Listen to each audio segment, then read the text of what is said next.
Hi everyone. Today we're here on art history, the female perspective, to talk about Lygia Pape. I'm just checking here to see everything is good.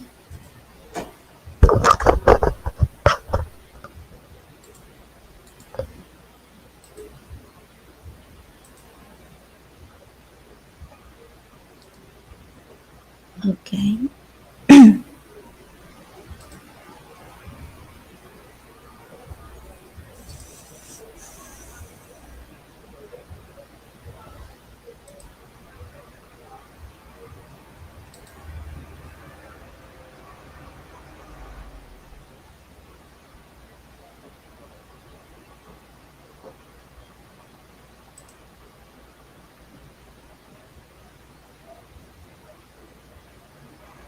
Sorry, let's start now.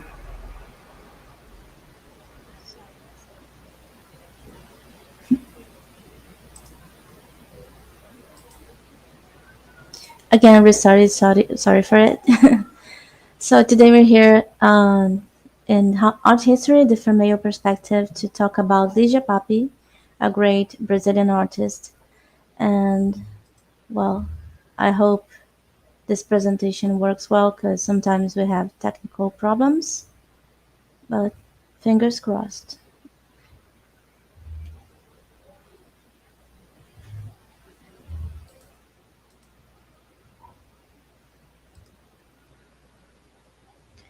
So Lygia Pape was a Brazilian artist. She was a sculptor, she was an engraver, and a filmmaker.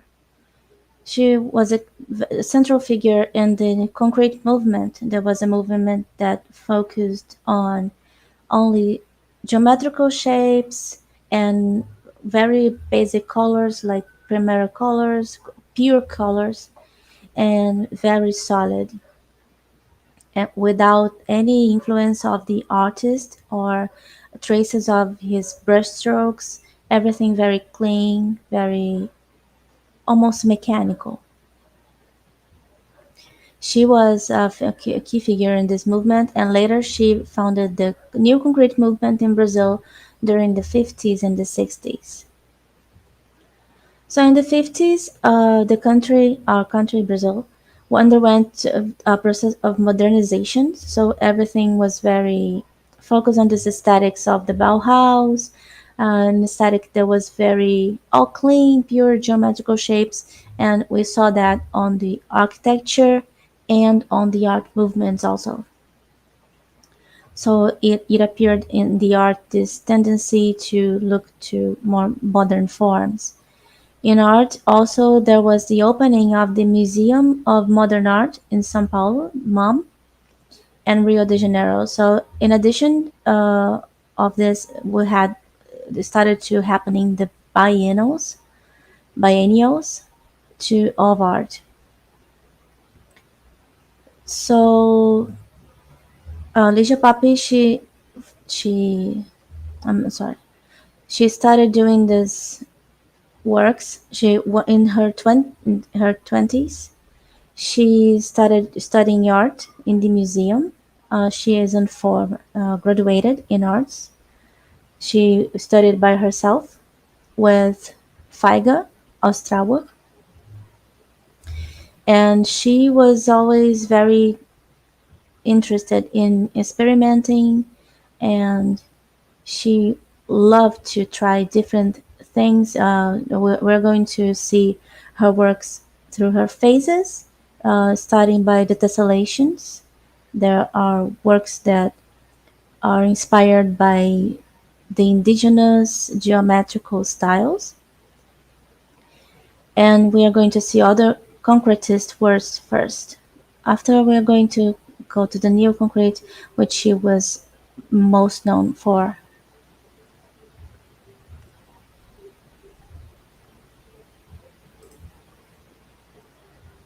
I'm sorry for the delay in the presentation. Sometimes this happens. I don't know why. I hope you can see it. So we are going to start by this Tesla series, her weavings, and another concretist works.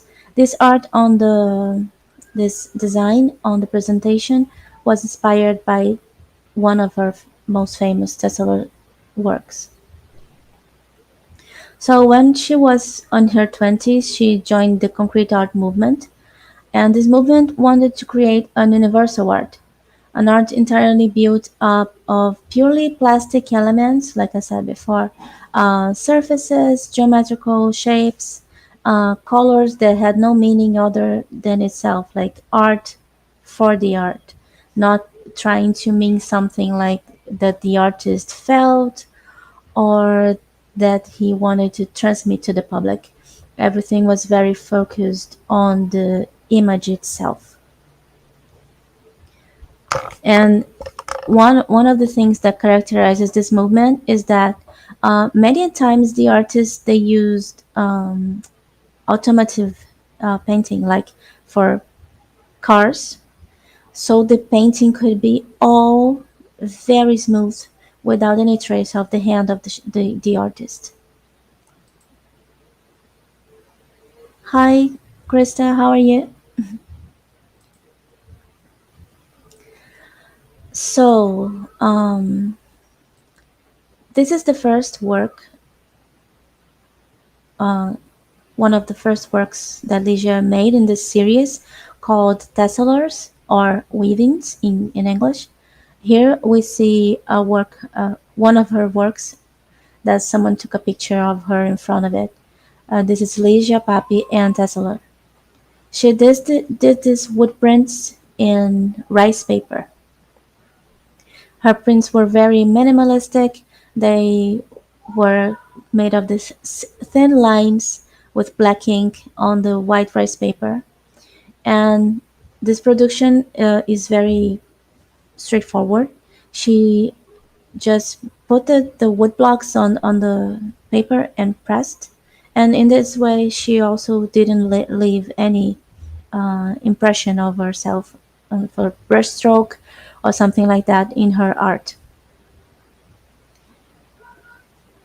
And they created this appearance of they had like distant planes, but in this work we can't see that much of that because she wanted to make everything like very geometric, precise, and clean, like I said before. This is another tesseler. When we go to look at the indigenous culture, we see that they use a lot of these geometrical simple shapes and colors, basic colors, made of ingredients found on the nature, and they just brought a bit of this aesthetic to her work. In this series, you can see this, including the work weavings or tessala. They made this connection with what the indigenous people do. They do these weavings for baskets, and uh, mainly their handicraft is based on handiwork. It is made on by that, well, making weavings of, oh, I forgot the word for that in English. Yeah, I don't remember how it's called palha in English. I'm sorry for that. So yeah, she brought these aesthetics from the indigenous people. They do everything very geometrical, and yeah, I didn't brought the examples. Maybe I should have. I'm sorry for that. Also, so she brought this to make a homage to the indigenous people. She talked a lot about them, and here we see another tesseler. This is a bit different. They are all wood print on rice paper. Uh, and she for Lygia, geometry didn't represent the industry or the mechanization, but represented a transcendent idiom. She wanted to talk about her art in a way that the image was her language. She was trying to create a new language, a new way to speak what she wanted to pass for to people. But instead of using a gridded and rigid composition like uh, most of them did at the time, she used a little bit more natural and blended style, including you could see sometimes the texture of the wood. Despite she didn't want to leave a trace of her brushstrokes on it, you can see the veins of the wood, and you see a little bit of her personality here, even though this wasn't the focus of this art movement yet.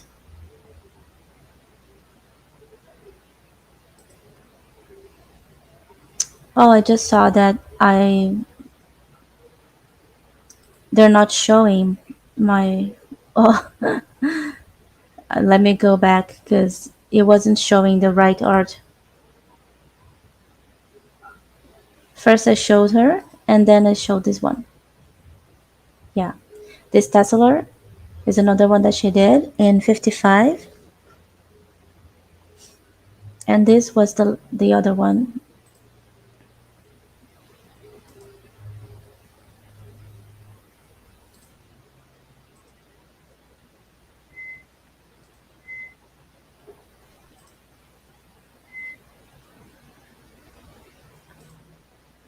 It's a bit laggy, so sometimes I don't know if you're seeing what I'm seeing. I'm sorry. And this is the other Teslaris that she made, the weavings. That were more, a little bit more free.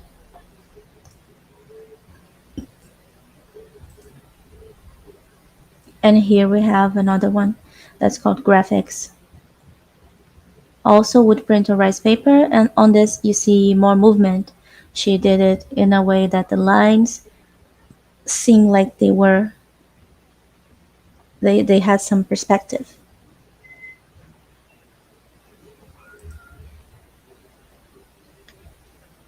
And she did that.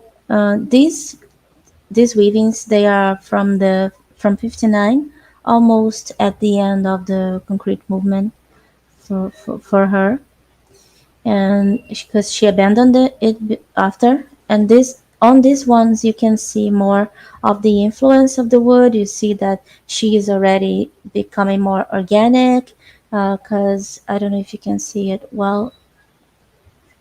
Let me see. You can see a lot of traces on the wood, like a natural element that she wanted to bring. On this one, yeah, it's way more apparent. The veins of the wood, the influence of it. Actually, the traces that she did that are more geometrical, you barely see, because there are some very faint lines on the back.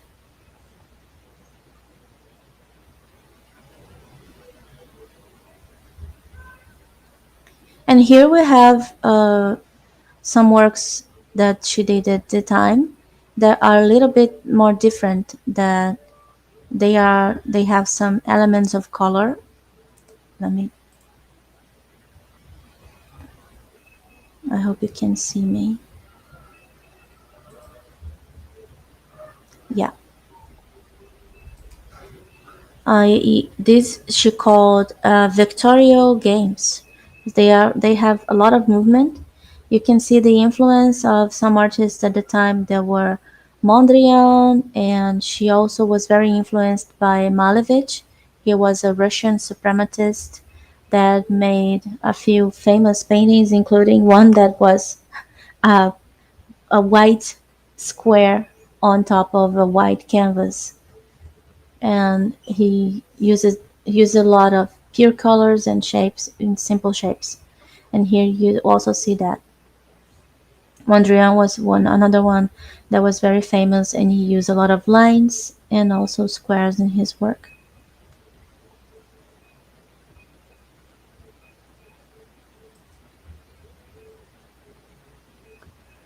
And then she started to transition to what she further called neo concrete movement, because she was always trying to find her language and her way to do things.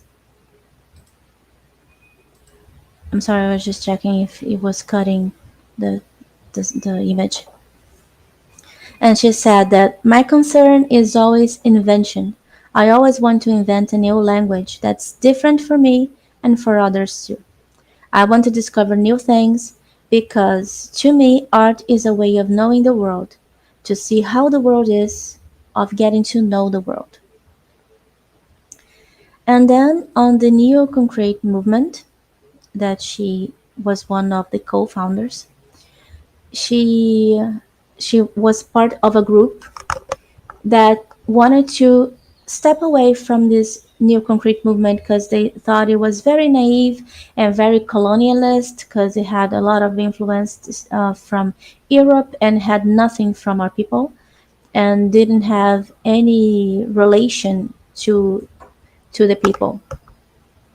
It was all very focused only on the art, very pure, very clean, and it didn't have any interaction with the public.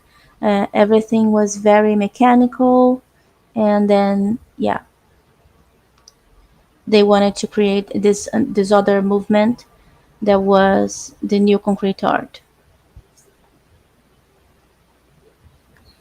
So they wanted to talk more about the sensibilities of the artists. They wanted to express themselves in a way that they brought this plastic language, also interacting with the public. And many of our works were, uh, how do I say, it's not interactable. You could interact with them. I'm sorry, this is pressuring my head.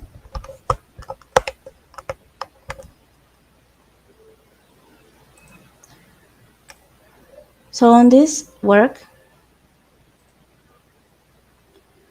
she started to, even though she still had the aesthetics, she started to question the 2D effects of the art.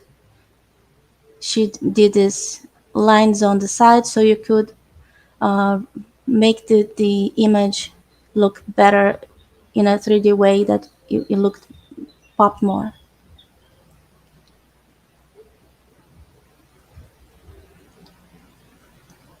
I'm sorry if I'm rushing because I have a headache. So this thing is pressuring my head. So I'm trying to do my best here. This one was the New Concrete Ballet. It's very interesting because it's another way of working with the shapes and the colors. Because inside the cylinders and rectangles, there were dancers. They were presenting a ballet. Thank you, Krista, because my head is really terrible today. They were, and this is very cool because there were dancers inside the shapes. So I couldn't find, unfortunately, a video to show you. I recommend that you try to find it after if you have interested because I would love to see it. Maybe I'll try to find it after. Oh, it's a shame that I couldn't find it. But you had these dancers inside it interacting with each other, and it was like a dance of shapes. Looks very crazy actually, but it might be very interesting. I saw it when I was in college. It was very cool. So you have to believe me. I'm sorry. So also Lygia, she did a lot of books, book artists books. Yeah, this one is book poem. They were like 3D objects that she called books, and you could interact with them. They were accessible to the public. On this one is written. Let me see if I can read it. Let me try to read it for you. Oh yeah, here is front resound resonates, breaks through, roars, alarms, and amplifies. And you have this shape here that you could interact with it. This is a book poem. Is the name of this artwork. And then here you have the book of architecture. She did experiments with the shapes and with these modernist architecture structures. She brought these elements of aesthetically, and all these books they had several pages, like there are actually objects, but I didn't find an image that put all of them together. So I got some to show you a little bit. On this other one, she called the Book of Creation. The Book of Creation, some people understood like the creation of the world, but she also meant the creation, the power of the creation of the public, because the public could interact with these objects, and each time they interacted with them, they started telling a different story in her way of seeing things. And here we have a sentence of her. She said, "It's important to say that there are two plausible readings. For me, it is the book of creation, of the world. But for others, it can be the book of creation. Through each person's experience, there is a process of open structure through which each structure can generate its own reading. This is the fire. They have several different objects that make every book. This one is fire. It's from the 60s. This is one of her most famous works. This is called the Book of Time. She made 365 objects exploring the possibilities of a square, of creating art with a square. How do I get this square shape? And let me see if I can zoom. Oh no, this, yeah, I can zoom it. But you have this. Each one of these is a 3D object that is made of a square. She cut them and bent them and painted in different colors, exploring this simple shape.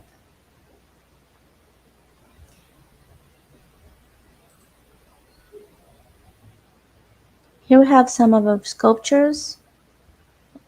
This time, this is white and black sculpture.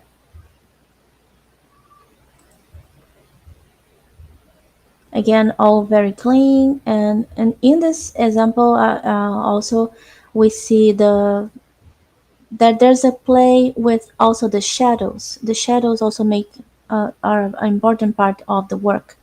The light and shadow. She had many works that play with light and shadow and being a part of the object. Here we have another sculpture. Uh, yeah, is black and yellow. Simple colors, geometrical shapes, 3D objects. This is different from what they did in the concretism also, because they didn't use a lot of 3D objects.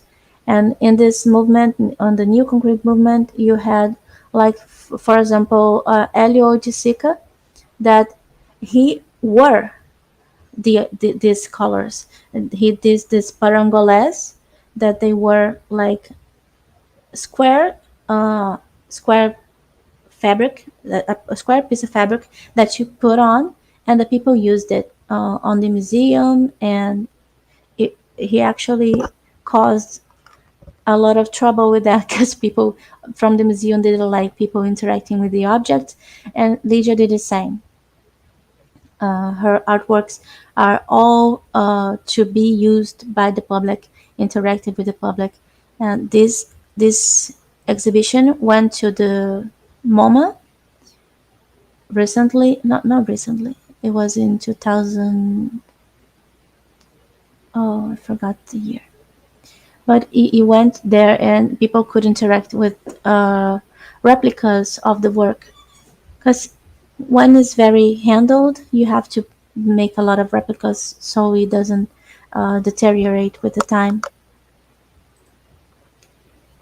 And here we have another work that is supposed to be experimented by the public that is called Wheels of Delights.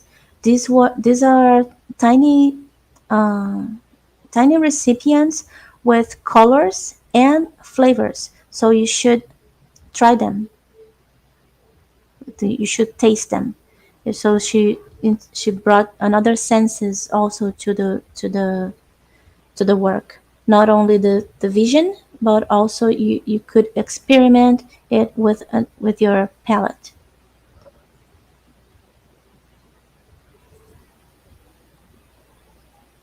This is another book. It's called The Book of Pets. Pets.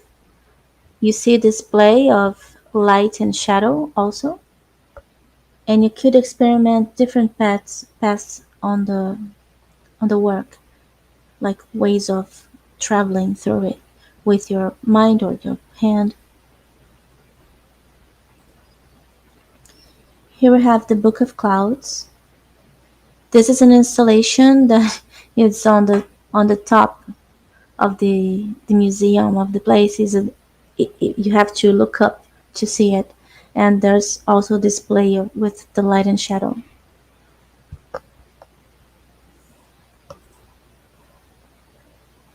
This is a sculpture called Eye of Guará.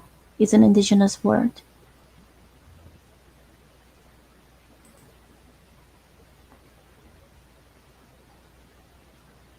Here's another Guará. It's Guará's eye in white. This is from 84.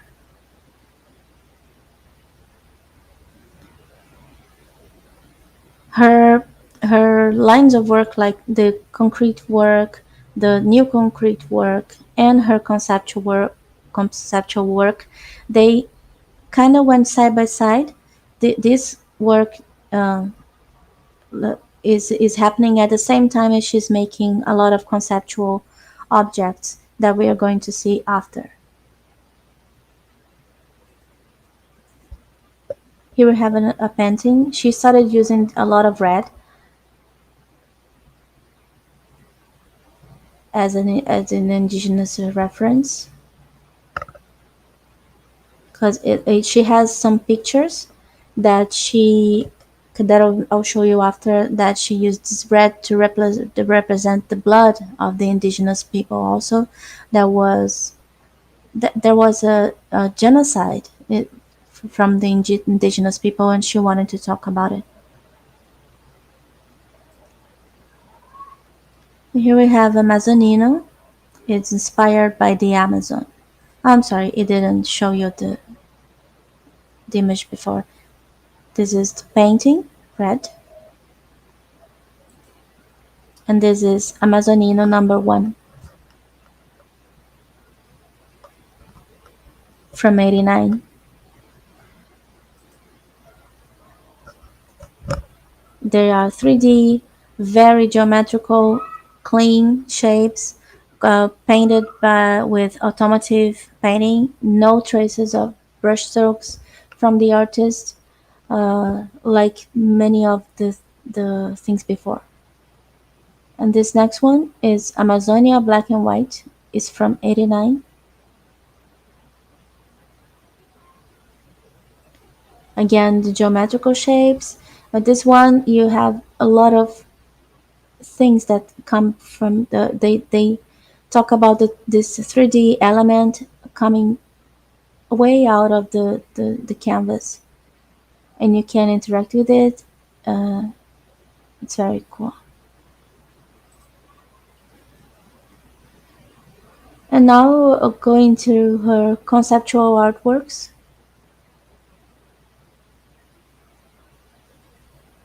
Like I said before, mainly these objects, they were created side by side with the new concrete ones, but they talked more about in a very satirical way. She did a lot of social critics, and she wanted to talk about the exploration of the womanhood, of the woman's image, and this lust. And she did a lot of critics about the society at the time. And also we have to remind that during the 60s we had a dictatorship, and she wanted to talk about it also. She didn't want only to have this aseptic art that was just art by art. She wanted to talk about what was happening at the time in our country. And actually, she was arrested during the dictatorship for helping people to escape the the dictator system at the time. So here we have Gula or Luxuria. This is called a box of ants. They had this giant ants. Because I don't know how to say saúva in English. I don't know if you have this word, but it talks about it has this ants with a piece of meat in the middle of it, and she wanted to question the the art system itself also.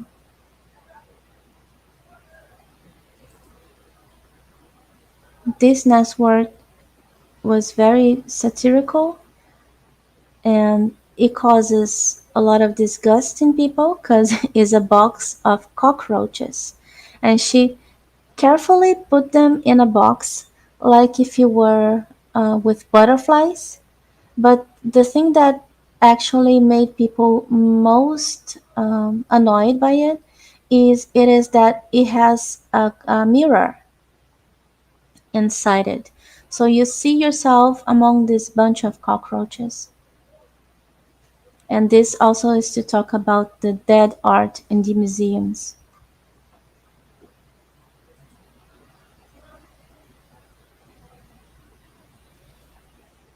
Here we have one of her works that is to be experimented by the public.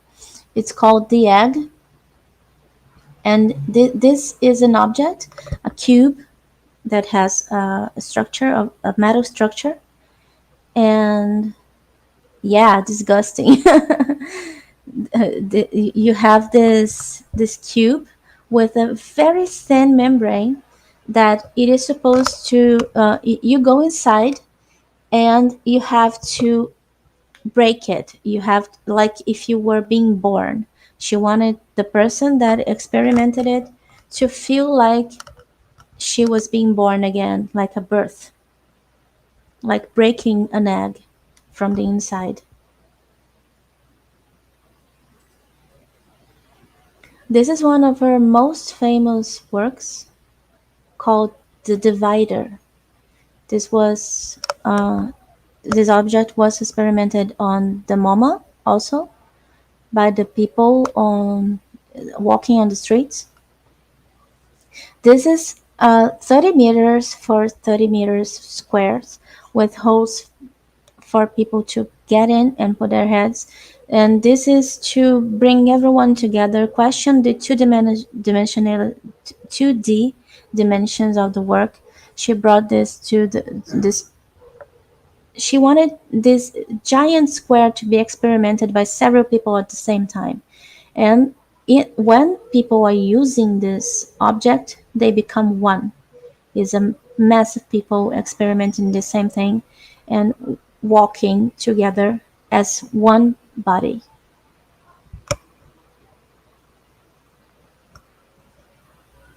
This is gigantic.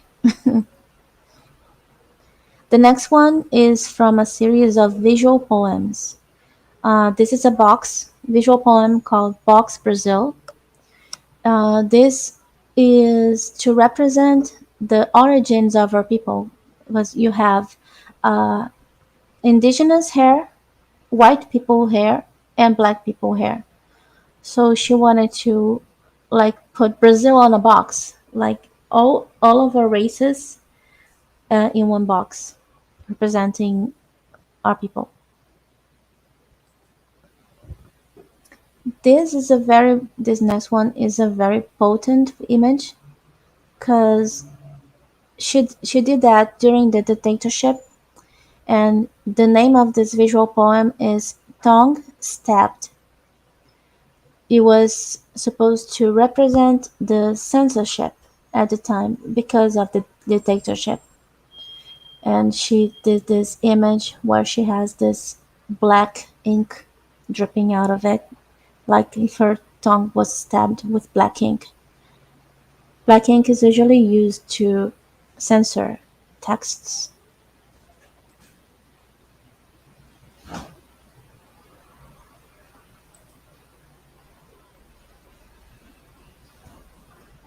This work is called Eat Me, or A Gula ou Luxúria, like gluttony or lust.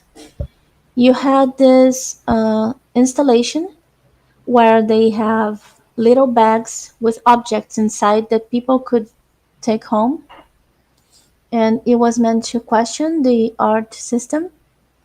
And they were actually very, you could get them for very cheap at the time. I don't know the price, but it was a very popular price, so anyone could come and take apart a piece of it home.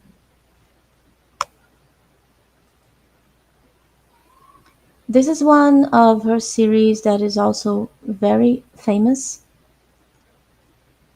It's called Teteia. Teteia is like calling, well, in the 70s, a girl abroad, or yeah, it was like a pretty girl that you called in a funny way, like a chick or something. And is a play of words, but it has nothing to do with that because it also resembles web, because teia in Portuguese is web. So you have this playful play with words, like an object that's desirable, but it also plays with the idea of the web. So she had these works that were made from gold thread and a light to make it pop, make it shine, and also had this playful shadows and lines, and it's a play with light and shadow. Here we have another one, but this first the other one was made in the 70s, and this one was made in 2002. It was several years between one and another, and the next one actually was made after she passed.